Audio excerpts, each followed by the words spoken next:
சரி, இது வரைக்கும் வந்து இப்போ தொழில் சார்ந்த விஷயங்கள் வந்து ஒரு தனிநபர் எந்த மாதிரியான தொழில் செய்யலாம், எந்த மாதிரியான கிரக இணைவு இருந்தால் இவங்களுக்கு எந்த பாதிப்பு அப்படிங்கிறது. இப்போ நான் வந்து ஒரு பிஸ்னஸ் வந்து பார்ட்னர்ஷிப்போடு நான் பண்ணுறேன் அப்படின்னும் பொழுது, எனக்கு என்னுடைய ஜாதகத்தில் எனக்கு இருக்கிற அந்த கிரக இணைவுகள் அது எல்லாமே வந்து எனக்கு சாதகமாக இருக்குது அப்படின்ற பட்சத்தில் ஓகே. இப்போ என் கூட இணைஞ்சு செய்ய போகிற அந்த பார்ட்னருடைய அந்த கிரகம் அதுவும் வேலை செய்யுமா? நான் வந்து ஜஸ்ட் நாமினி மாதிரி தான் இருக்கேன். ரெஸ்பான்சிபிலிட்டி எல்லாமே எடுத்துக்கிறது என்னோட கணவராக இருக்காரு. பட் நான் வந்து ஜஸ்ட் ஒரு சைனிங் அத்தாரிட்டி மட்டும்தான். என்னுடைய ஜாதகம் அங்கே பிரதிபலிக்குமா அல்லது என்னுடைய கணவருடைய ஜாதகம் பிரதிபலிக்குமா? இந்த மாதிரி நிறைய பேர் கேள்வி கேட்பாங்க. சார், நான் வந்து எனக்கு பிஸ்னஸ் சாதகமாக இல்லை, ஒய்ஃப் பேரில் பிஸ்னஸ் வச்சுக்கிறேன் சார், ஒர்க்கர் மாதிரி இருக்கேன் சார் நானே அப்படின்னு நிறைய பேர் கேட்பாங்க. நம்ம என்ன திருப்பி கேட்போம் அப்படின்னா, ஆக்ஷன் பார்ட்டி யார் போடுறது? பிஸ்னஸ் ஒய்ஃப் பேரில் பிஸ்னஸ் வச்சிடுறீங்க, அவங்க சைனிங் அத்தாரிட்டிலாம் அவங்க பேரில் தான் அக்கௌண்ட் எல்லாம் இருக்குது, அவங்க ஜஸ்ட் சைன் பண்ணுறாங்க, நான் அவங்களுக்கு கீழே வேலை செய்கிறேன் அப்படின்னு சொன்னால், யார் வந்து நிர்வாகம் செய்வது?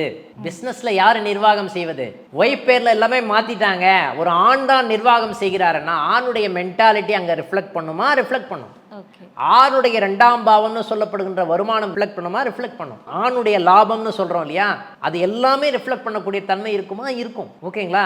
எல்லாமே பெண்ணுக்கு அத்தாரிட்டியே வந்துருமா? இதுவும் அவங்க ஜாதகத்துலேயும் அது ரிஃப்ளெக்ட் பண்ணும். இதில் என்ன நிகழ்வுன்னு பார்த்தீங்கன்னா, பெண்ணுடைய ஜாதகத்துலேயும் இந்த மாதிரி மாற்றிருக்காங்க, இந்த மாதிரி தொழில் பண்ணுறாங்க, அது ஃபேவரபுளாக இருக்குமா இருக்காதா அப்படின்னு பெண்ணுடைய ஜாதகத்துலேயும் ரிஃப்ளெக்ட் பண்ணும். ஆனால் பெண்ணுடைய விஷயத்தில் மட்டும் போட்டுட்டு நான் தொழில் பண்ணுறேன் அப்படின்னு நான் பண்ணேன்னா, இன்றைக்கி கூட்ஸ் எல்லாம் மேனுஃபேக்சரிங் பண்ணுறாங்க, எக்ஸ்போர்ட் பண்ணுறாங்க அப்படின்னு வச்சுப்போம். இவர் ரா மெட்டீரியல் ஆர்டர் போடுவாரா, ஒய்ஃப் ரா மெட்டீரியல்? ஏன்னா இவருக்கு தான் எல்லாமே தெரியும், இவர் தான் எல்லாமே ஆர்டர் போடுவோம். ஓகேங்களா? இவருடைய எண்ணங்கள், இவர் ஆர்டர் எடுக்கக்கூடிய தன்மை, இவருடைய எண்ணங்கள் தான் அங்கே பிரதிபலிக்கும். ஒய்ஃப்னுடைய நிகழ்வுகள் அங்கே பிரதிபலிக்கும். இந்த விஷயத்தை தான் நம்ம வந்து கவனமாக தெரிந்து கொள்ள வேண்டிய ஒரு விஷயம். எல்லாருமே தெரிந்து கொள்ள வேண்டிய ஒரு விஷயமே இதுதான்.